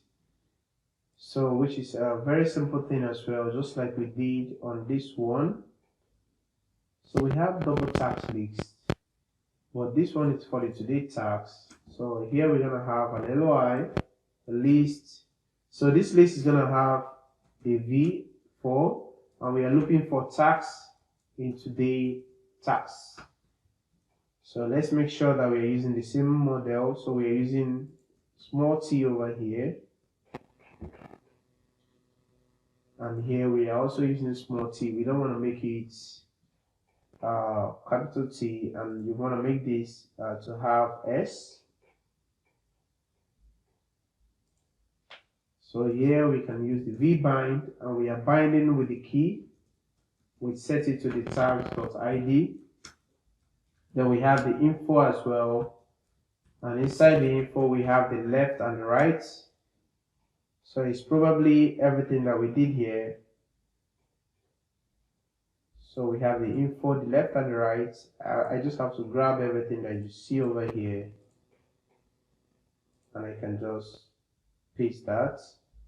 So everything inside the info. I think I did the wrong thing now. Okay, let's just go ahead and grab everything from the li. Let's just grab the li together and just replace these. So you just want to change these to tags, and you want to change these to today tags. So this one is just gonna be tags, and for this one we are gonna call it update today tags, which is gonna be a completion for our CRUD API. So we can just call the method update today tags, and we're gonna be updating with the tags ID, and also this one is tags.completed, and this one is tags.title. So let's go ahead and save that, and let's kind of add. And when we clicked on that, we kind of got some couple of things that are not really necessarily good. So for this one is not delete upcoming, this is called delete tags. And for the checkbox, okay, we've not yet created this method called update today tags.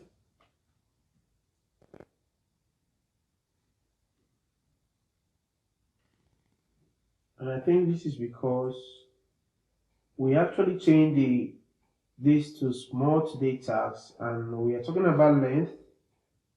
So when we are talking about length, we should be talking about small length, not a big length. So hopefully this should fix that error. We are still having that length issue.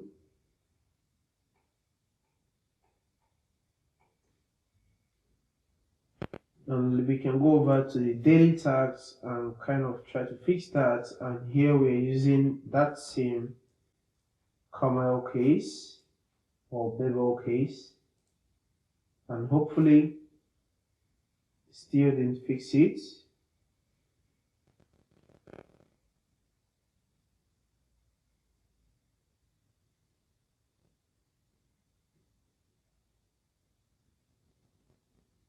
So sorry guys, I kind of realized that this was today tax, not just tax.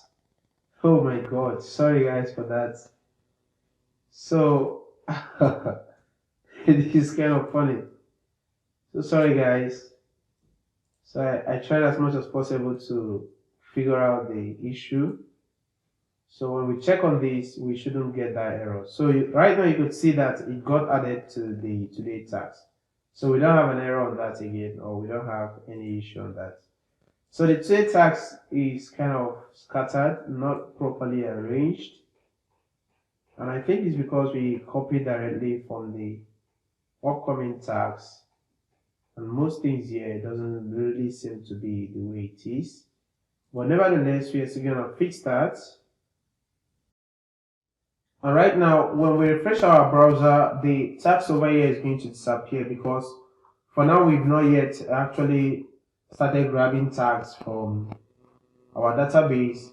So we're going to create a method called fetch today tags. So if I refresh over here, you could see the today tags gets disappeared. So quickly we can just go above the add daily tags and fetch today tags. So we have already fetched today tags, which is going to make a fetch request to /API/daily tags and it's going to have then a promise with a callback of the response, and we just want to map that to a JSON.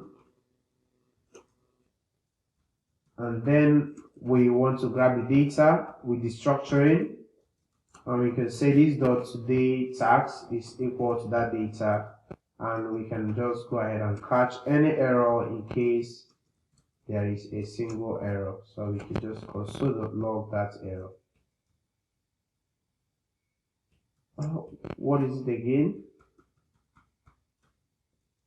Am I doing anything wrong? Oh yeah, I'm doing something wrong here, because this is supposed to be wrapped in a parenthesis, and okay, so that fixed that. So hopefully when we refresh, we should be able to get something if everything works perfectly, and I don't want that. So let's kind of change this to a curly brace, and let's kind of console.log that data to actually check whether that data got returned. So checking on our console, we couldn't find something because it said that it couldn't make a request to /daily tags. So we are making a request to /daily tags, and once again I made a little bit of a mistake. Still not allowed.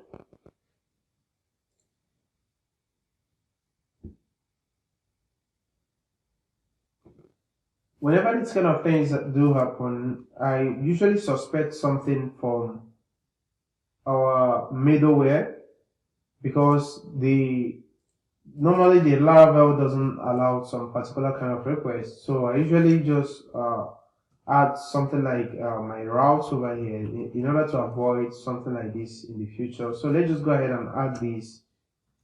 So I just add it as an exception so that I wouldn't get an issue, but hopefully that should help solve that. So when we refresh, it still didn't work.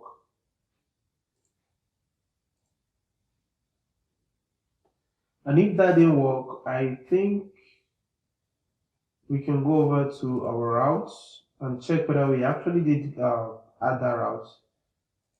And over here we have to add a tax, and also we have to delete a tax, but we don't have to return a tax, which is totally wrong. So this is add a tax. So we kind of forgot to get all the tags when we are building our API, but let's just go ahead and do that. So that's very bad for me. So we can make a request to daily tags, and we are not passing anything from our request. We just have to return a callback, and inside here we just have to assign today tags to today. Do I have today? I think we have today all. Yes, we have a model called today. Did we bring that in? Okay, over here we have the models today, and we can just return today resource collection of today tags. So if you can recall, for the resource routes, for the resource, this is exactly what we are going to be returning: the ID, the title, the completed, approved, and also the tags ID. We can just refresh that, and you could see we have, oh my goodness, oh my god, we have a bunch of tags that we've been trying to add, but right now you could see everything is working perfectly. And let's go ahead and work for handle for the delete today tags, and then everything is going to be working moderately, not like it is showing right now.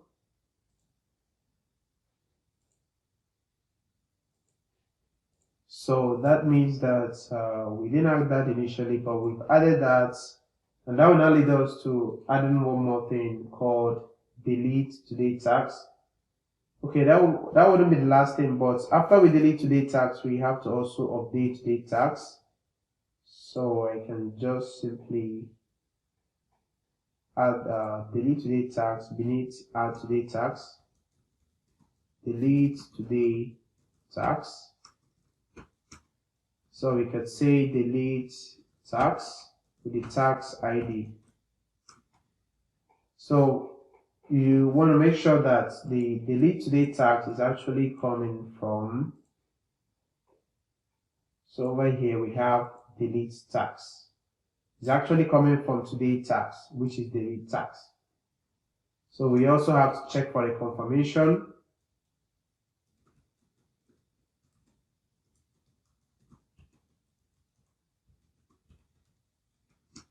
Then we can make a fetch request to get rid of that from our database.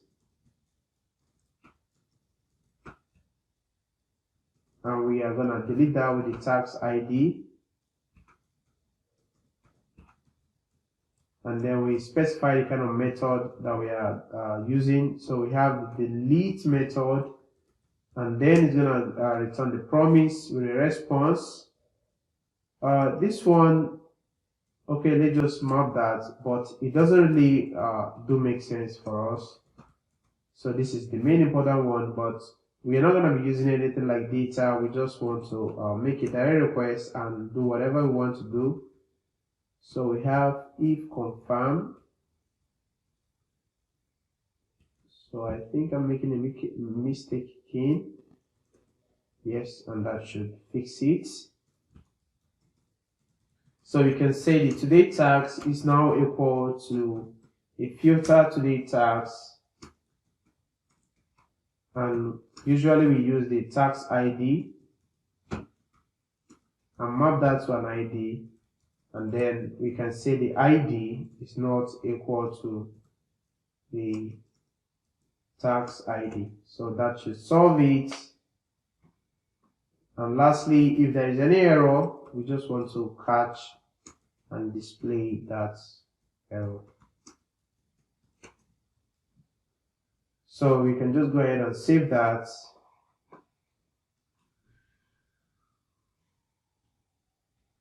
And I realized I made a mistake here. So this is supposed to be a comma.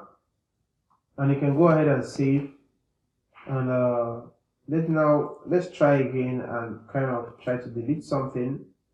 And right now you could see we deleted that first item, and if I refresh, the first item doesn't still appear, and we can now go ahead and delete as many items we want to delete from here. So at least I can delete to like 4 items, and it's going to delete all those things. So right now you see we have some couple of tags that we have in our today tags. One more thing is, whenever we click on this, we want to go ahead and update our database that this tags has been deleted, and it's going to actually get rid of these tags from our UI as well, and also get rid of the tags from today tags. And right now let's go ahead and do it, because that's exactly the last thing that we're going to be doing. So above the delete tags method, over here we have to update today tags. So update today tags is also more like a delete tags, but I just wanted us to have an idea of, let's say, if you don't want to delete a completed tags, of how you can actually use a method to also do that. So we can just call a method called update today tags, which is going to take the tags ID as well, and don't forget to put the comma. And then we have to also add some confirmation. Tags completed. Then if the user happens to say yes or happen to click on confirm, then we have to make a fetch request to /API/daily tags /the tags ID. I hate doing these kind of mistakes every time. Then we have to specify the method to delete, because we are actually going to be making a delete request. So we have the promise callback, which is going to map any callback to JSON. And I don't think we actually need to do anything for now. So I just have to just return that. But for this one, we're also not going to do anything. We just want a callback. But inside our callback, we just want to say this.today tags is equal to the filter tags, today tags, and we're going to be filtering with the tags ID. And we can say the ID is not equal to the tags ID. Then if there is any error, we just have to catch and display that error. So we can just console.log that error. So that's it for the update tags. And we can just go ahead and save. And we can make use of this method from the today tags. We are using the update today tag. So make sure you're using the right method, because if you use the wrong method, it's not going to work the way it should work. So I kind of pasted those code, immediately it's reflected, and we can just click on that. You could see it get rid of it from this UI, and when we refresh, we only have 3 tags. And let's try again. I think both tags had a same unique ID, and let's say new tags. Let's add this to the today tags and also add this and refresh and get rid of this one, refresh. So you see we have everything working perfectly. So we can now say draw the sketch of the app, call a UI designer. Then we could say lay the app foundation. I think I misspelled that. Then we can say start the project, and lastly complete the project. So let's say the ones we are going to be doing today, I can just select this and it comes over. I can also select this and it comes over. I can also select this and it comes over. I can also select this and it comes over. And when I refresh, you see they stick to that today tags. And whenever I'm done with this one, it goes away. I can also delete. And this one, I can also delete. And this one also, I can also start the project and also lay the app foundation. So that's how we can actually build a customer relationship management application that we can actually use to assign tasks to our employees. And if you want to use this, like using this to manage your tasks daily, you can just go ahead and make this in a more advanced way, making it such a way that you can actually have different kind of projects that when you click on it, it's going to list out what is going to be done for that day or what is going to be done for that project. So this is it. This is how we can actually add a tag. So for you right now, you just have to click on that subscribe button, and also you have to click on the like button. So make sure you do that. And once you do that, it's going to come over to your today tags and you're just going to complete those tags. So thank you for watching once more, and make sure you hit the like button and also on the subscribe button, and see you on the next video. Bye bye.